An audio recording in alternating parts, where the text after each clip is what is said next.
Não era cabo. Era unicamente marinheiro de primeira classe, mesmo que me convinha mais ser primeira classe do que ser cabo, que os cabos sempre têm maior responsabilidade. E de forma em que toda a luz que me ilumina, que é pouca, agradeço a Maria. Cheguei no Rio de Janeiro bisonho, não sabia nada, não sabia voar, não sabia andar, não sabia nada. Dou graças a Deus a esta gloriosa cidade. Minha cidade adotiva e minha cidade mãe. Agora, seu Cândido, ele perguntaria por que, com o seu tratamento, pelo menos ao senhor um tratamento correto, o que lhe deu o germe que Agora, sim, vamos entrar nesse assunto. Já de moço, a rapaziada, nós congregávamos muitos moços, e eles sempre tinham uma certa confiança em mim. Eu era, mesmo em criança, já era um líder até dos velhos. Era um líder que tinha interesse pelo bem-estar de todos, pela saúde de todos, e essas coisas. Quando não me dava bem aqui, pedia transferência, cheguei até o extremo para descansar, pedi transferência lá para o nosso velho Amazonas, coitado do Amazonas. Meus 63 anos que eu estive por lá, estão gritando agora. Eu conheci o Amazonas em criança é a mesma coisa de hoje. Escravatura, escravidão, aqui na mão do seringueiro. Esse tema da escravidão é o lema da sua vida.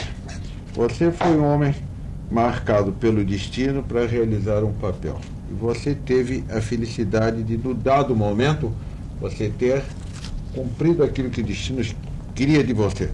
Você foi marcado pela sua cor como uma reivindicação de que todo homem é igual, independente da pigmentação da sua pele. Você liderou um protesto, uma revolta, que não era revolta apenas... Um protesto que se transformou em revolta. Era um protesto dos humildes, um protesto de todos os marinheiros contra uma forma de tratamento aviltante. É uma manifestação de dignidade e é um anseio de libertação.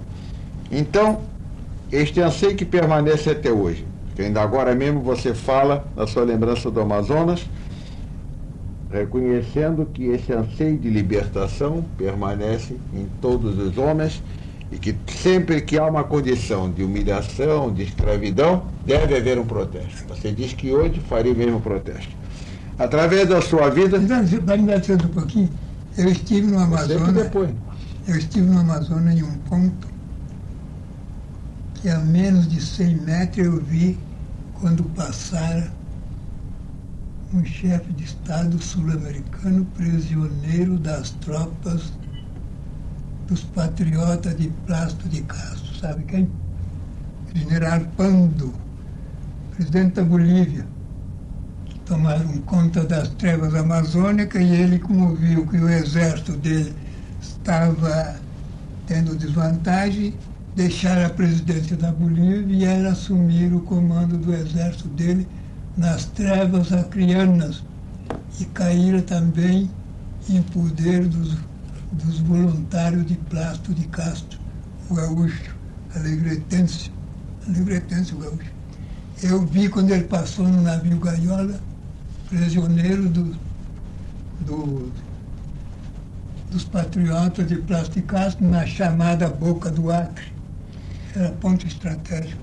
Era onde estavam as tropas federais, tanto da Marinha como do Exército, comandadas pelo general Gabino Besouro, ex-governador de Alagoas. Portanto, você, nunca tendo sido um político militante, você nunca quis ser um político militante, você sempre foi um homem que tomou partido, que tomou uma atitude. O partido dos humilhados, o partido dos humildes, o partido da libertação. E o partido dos bons. Partido dos bons, muito bem.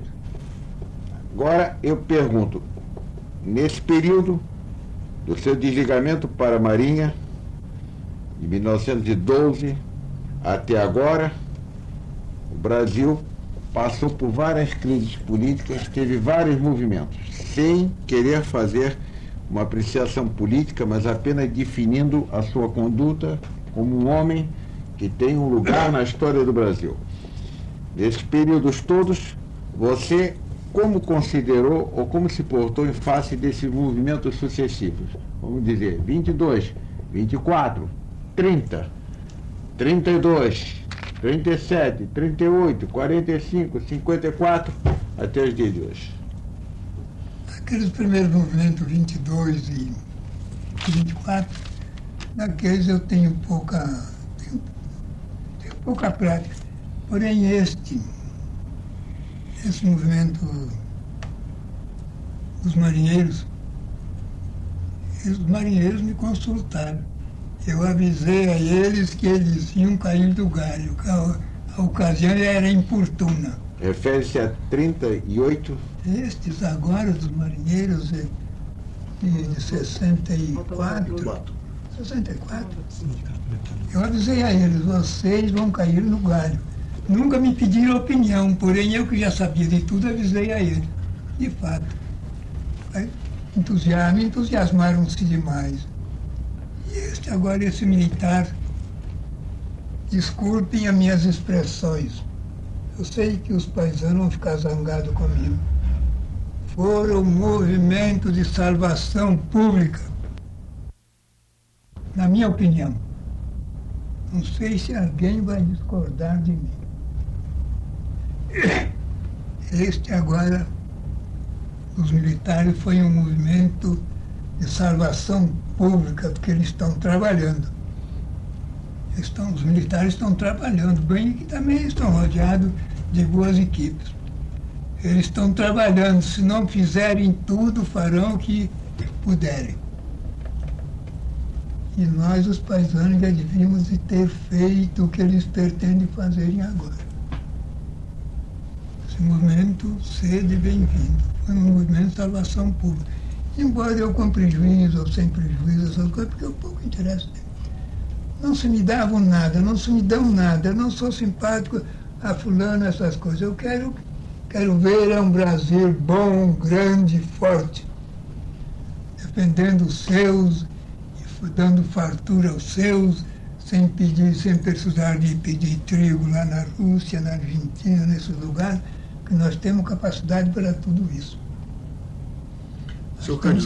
Eu vou dizer uma coisa, eu cheguei no Rio Grande do Sul há poucos anos, há coisa de 8 para 9 anos, fiquei envergonhado, fiquei triste, vendo gaúcho parando rodeios em bicicleta, no campo, em bicicleta. O que é isso? Não, é porque o fazendeiro agora, se nós formos para casa a cavalo, no cavalo da fazenda, temos que pagar direito do lombo do cavalo. Nós vimos em Cachoeira para Rio Pardo, não viu lá um gaúcho com um laço na bicicleta, eu só ia para a fazenda.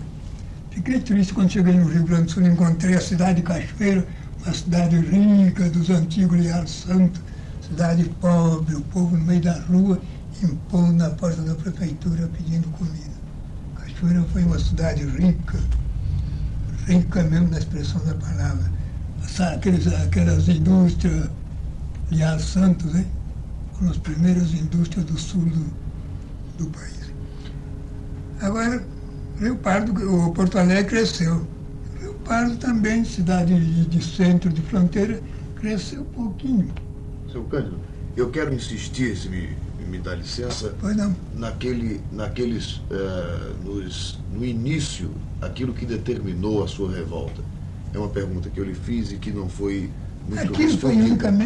Se o senhor me permite, se o senhor era tratado bem, se o senhor tinha uma condição de liderança, o que lhe levou a estruturar aquela revolta de 1950? É porque eu era marinheiro que gozava de uma certa regalia com os oficiais. E a marujada me obedecia muito, que eu sempre, a voz exercia uma função de mando.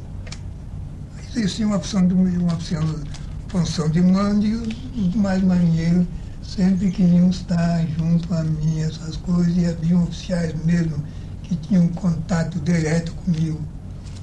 Havia oficiais sérios mesmo, que queriam saber, oficiais até pediam para instrução. E daí, o senhor era bem quisto, portanto, pelos oficiais? Pelos oficiais, por alguns. Pelos oficiais e pela marujada. Pelos oficiais, e daí foi nascendo, fui crescendo, até que o milho deu a espiga desejada. Os marinheiros gozavam, joncando para aqui, joncando para ali, essas coisas. O senhor vai encontrar, talvez aí em algum desses livros, manifestações aqui no Lago do Passo. Uma velha que pedia esmola e ninguém tinha dinheiro, e eu tinha 5.000 reais no bolso, nós ganhamos na mão da velha, na ocasião em que vinha chegando o meu comandante, Alexandrino de Alencar. Era o comandante do Riachuelo. Então aquilo para mim e para os demais marinheiros, aquilo foi um alento. Mandou formar a tripulação ele mesmo, e fizeram um grande elogio, e essas coisas. Aquilo para mim foi um alento. Fui tomando vida na Marinha, andando pelo mundo, contato com outros povos, muito viajado por todos os países da Europa. E essa espiga de milho, quando é que nasceu o primeiro grãozinho? O que levou a produzir a espiga de milho? O primeiro grãozinho foi na organização dos comitês, já com o título de comitês revolucionários. Cada um comitê, e a intenção era aquela, era logo que tivéssemos o elemento essencial para impormos às autoridades, a revolta teria que vir. Mas quem organizou esses comitês? Os marinheiros. Eu era um dos chefes, os marinheiros da época. Quais eram os outros chefes? Os outros, por exemplo, Dias Martins, que comandou mais tarde o Cruzador Bahia, Gregório do Nascimento, que mais tarde comandou o Coraçado de São Paulo, André Avelino, que comandou o Coraçado de Deodoro, todos esses marinheiros, eles congregaram os marinheiros dos navios em que eles serviam e de outras repartições. Mas essa ideia de congregar marinheiros nesses comitês nasceu de onde e por quê? Os próprios marinheiros. Pelo processo de Chibata. Para combater os maus tratos e as má alimentações da Marinha. E acabar definitivamente com a chibata na Marinha. O caso era este. Nós que vimos da Europa em contato com outras marinhas, não podíamos mais admitir que na Marinha do Brasil ainda o homem tirasse a camisa para ser chibateado por outro homem. E nesses comitês, como o senhor assumiu a liderança? Podia relatar esse seu processo? Assumi a liderança já indicado pelos demais comitê. Porque houve a formação de grupos. Cada um grupo tinha a sua função. Nós tínhamos o nosso pessoal de máquina da própria Revolução. Nós tínhamos o nosso pessoal combatente da própria Revolução, que eram os próprios marinheiros, não era oficial, não. Nós tínhamos os nossos próprios marinheiros especialistas que estudaram no inglês. Lá na Inglaterra, conheciam o movimento dos novos navios a fundo. O segredo dos novos dreadnoughts, na época, eles eram o senhor dos mares. Era a mina de São Paulo. Os marinheiros que estudaram na Inglaterra, todos eles estavam incorporados na Revolução, mesmo antes dela estourar. E daí, para o fim, definiu-se. Os comitês cresceram, o senhor assumiu o controle, e daí? Os comitês cresceram, e eu tinha o domínio total de todos eles. E terminava para este ou para aquele, nós todos os dias, ou o mais tardar de 20, 24 horas, nós tínhamos que estar em contato, todos os comitês, em reuniões, e quando podíamos reunir aqui na cidade, nós íamos lá para o Sumaré, esses lugares, nos reuníamos lá no mato. Uma outra pergunta, a oficialidade ou alguns oficiais tinham conhecimento disso? Não, jamais Jamais, porque ali havia... Ninguém queria arriscar a vida, aqueles que pertenciam à Revolução, ninguém queria arriscar a vida. Jamais os oficiais estaríamos perdidos se algum dos oficiais tivesse qualquer uma denúncia. Aliás, uma ocasião, um oficial também muito sagaz, por nome Afiloque Reis, morreu como almirante.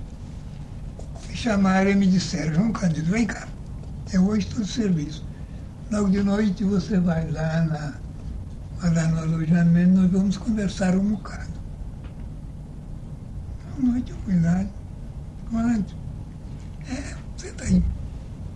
Ele me disse: João Cândido, eu estou notando qualquer coisa entre vocês. Desconheço qualquer um fato, desconheço.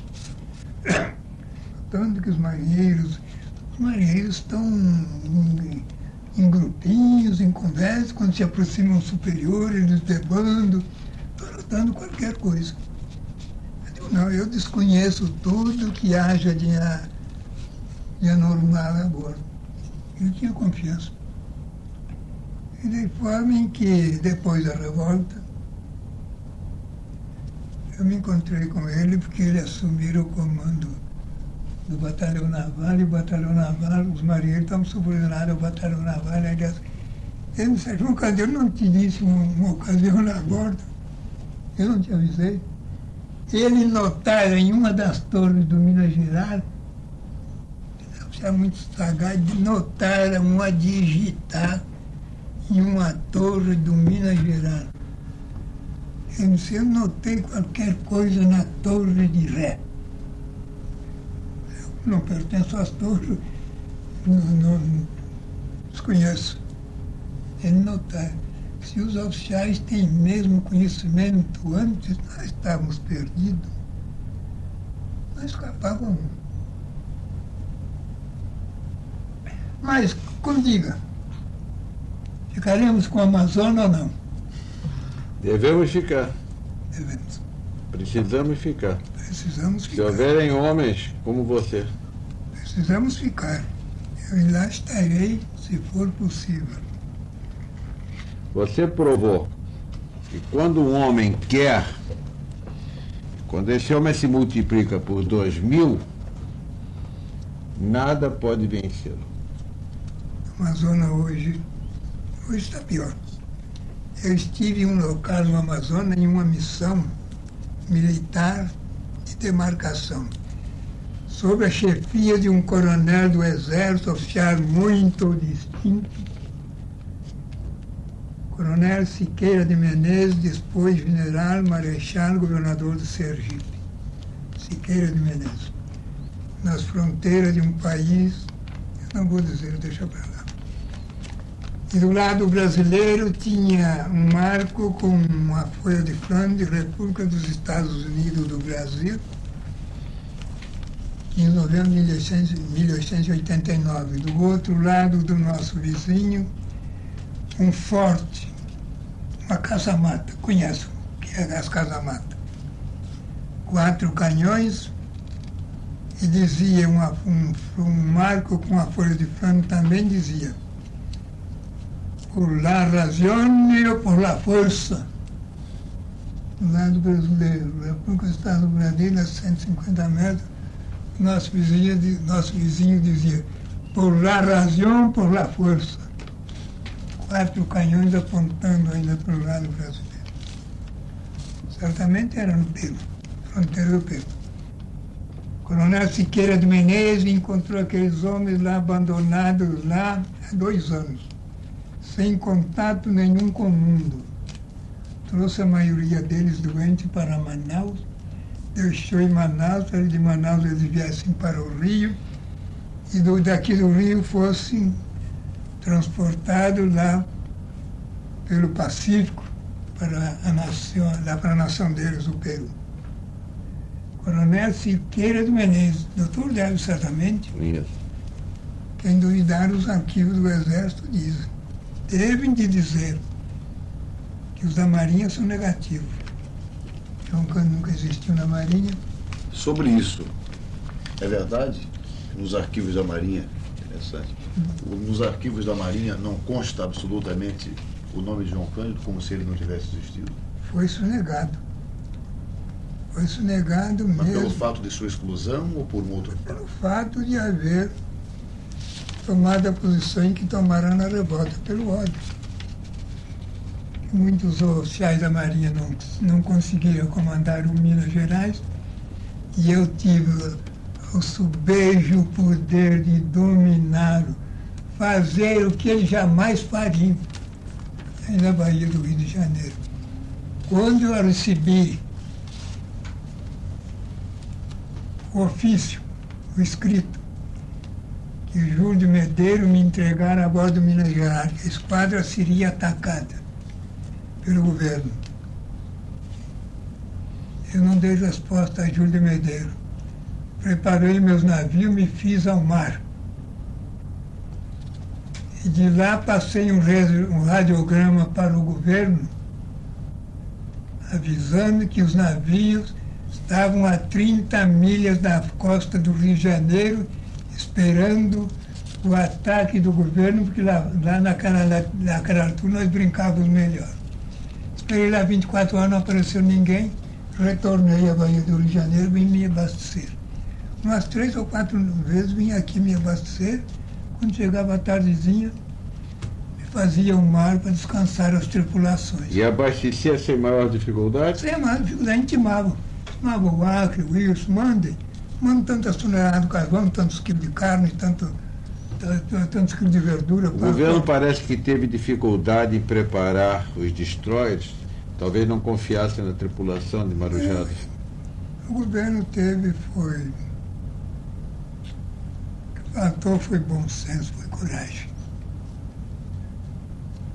Que os navios entravam a barra e saíam a hora em que iam. Uma carabina Mausa alcança 500 metros, ou 1.500 metros. Da Fortaleza São João, Santa Cruz, não tem nada. Os fortes eram ocupados por tropa do exército, não atiraram? Não, senhor. Demonstraram logo. Santa Cruz, o comandante dela era um coronel Santos Porto. Eu estava com a esquadra, estava com a mina na barra.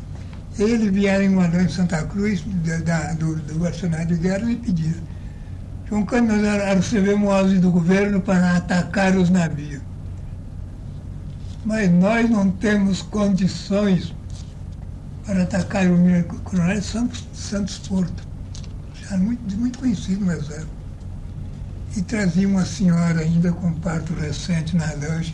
Eu autorizei que retirasse as senhoras da Fortaleza Santa Cruz, transportassem todas as famílias para a terra, e os oficiais e a guarnição, se quisessem também. Porque eles, de fato, o que é que Santa Cruz podia fazer ao Minas Gerais? Copacabana, na época, não existia. Não existia. E mesmo que se existisse, ia medir força ao Minas Gerais. Eu perguntei a você se você tinha tomado parte em algum movimento político, sua apreciação sobre os acontecimentos desde aquela época até agora. Houve um movimento em que você participou. Quando houve um movimento integralista, você se filiou ao movimento integralista e tomou parte no desfile do Hotel Glória? Dos 150 milhões. E pronto, Hotel Glória. Esse desfile tinha um grande número de marinheiros e de oficiais da Marinha. E oficiais generais e marechais. Neste momento, como era recebida a sua participação pela Marinha? Os outros marinheiros e os oficiais integralistas, como trataram você nessa ocasião? Me tratavam como um super-chefe. As mesmas regalias que depois que o movimento integralista esmoreceu, diminuiu, depois de 38, a oficialidade da Marinha, grande número deles tinham tomado parte no movimento integralista, mudou a atitude que tinha anteriormente de reserva contra você? Ou voltou à atitude anterior de reserva contra você? ficar na estaca zero. E a Marujada, daquele tempo diante de agora? Você continua a ser um símbolo da Marujada brasileira? Há 2 anos. Tem a impressão de que os marujos do Brasil ainda consideram você uma expressão da sua dignidade? Eles agora estão um pouco temerosos. Porém, há 2 anos, há uns anos passados, um aniversário meu, tive em minha casa, seguramente uns 500 marinheiros. Houve uma ocasião que prepararam um busto seu. Esse busto deveria ser inaugurado em Porto Alegre, no seu estado natal. Você podia nos contar a história desse busto? Por que esse busto não foi inaugurado? Esse busto não foi inaugurado certamente porque houve oposição dos oficiais da Marinha que serviam nos cargos navais. Dos oficiais da Marinha que serviam nos cargos navais em Rio Pardo e também da oficialidade do Terceiro Exército. Que eu tive conhecimento disto. O chefe está aqui, o deputado Carlos Santos, esse crioulo muito distinto, hoje é o presidente da Assembleia Legislativa do Estado. João Cândido está mostrando uma fotografia tirada em Porto Alegre. Governador, deputado há mais de 30 anos na Assembleia, presidente da Assembleia atual, advogado, professor catedrático, advogado e metalúrgico. Foi tirado da oficina metalúrgica para ser deputado. Esse busto chegou a ser fundido? O busto está fundido, está guardado em Porto Alegre. E a maquete? E o gesso está no... Eu oferecera ao Museu Santo Ângelo, em Rio Pardo, minha cidade. O gesso está no museu. Aqui temos uma recepção na Câmara Legislativa em Porto Alegre. Esta é uma outra fotografia. Aqui temos outra, também na Câmara.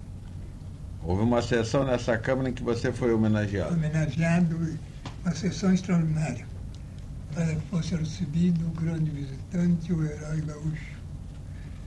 Que era você? Aqui um almoço em Porto Alegre. Aqui sou eu sendo condecorado com o brasão do município de Rio Pardo. Sua cidade natal. Em Rio Pardo. Portanto, já se começa a fazer justiça e a considerar que, além da atitude... O deputado Carlos Santos lendo o discurso de saudação. Ainda quando recebido um poeta saudando o João Cândido em verso, meu embarque com o rapaz para Porto Alegre. Quando você esteve em Porto Alegre? Estive em Porto Alegre em 58, nos fins. 58 também em comissões que me acompanharam. Aqui é o prefeito da cidade de Rio Pardo, o presidente da Câmara Municipal de Rio Pardo, o juiz, o jornalista, o presidente da Câmara, aqui recebendo gesso, a comissão recebendo gesso no museu. Você doou ao museu. E todas as fotografias que estão sendo mostradas agora por João Cândido foram tiradas em 1958, a sua última viagem. 59 em Rio Pardo. 19 A sua última viagem ao seu Rio Grande. Ao Rio Grande. setembro. Tinha muita vontade agora de fazer uma visita ao Rio Grande do Sul, agora não unicamente para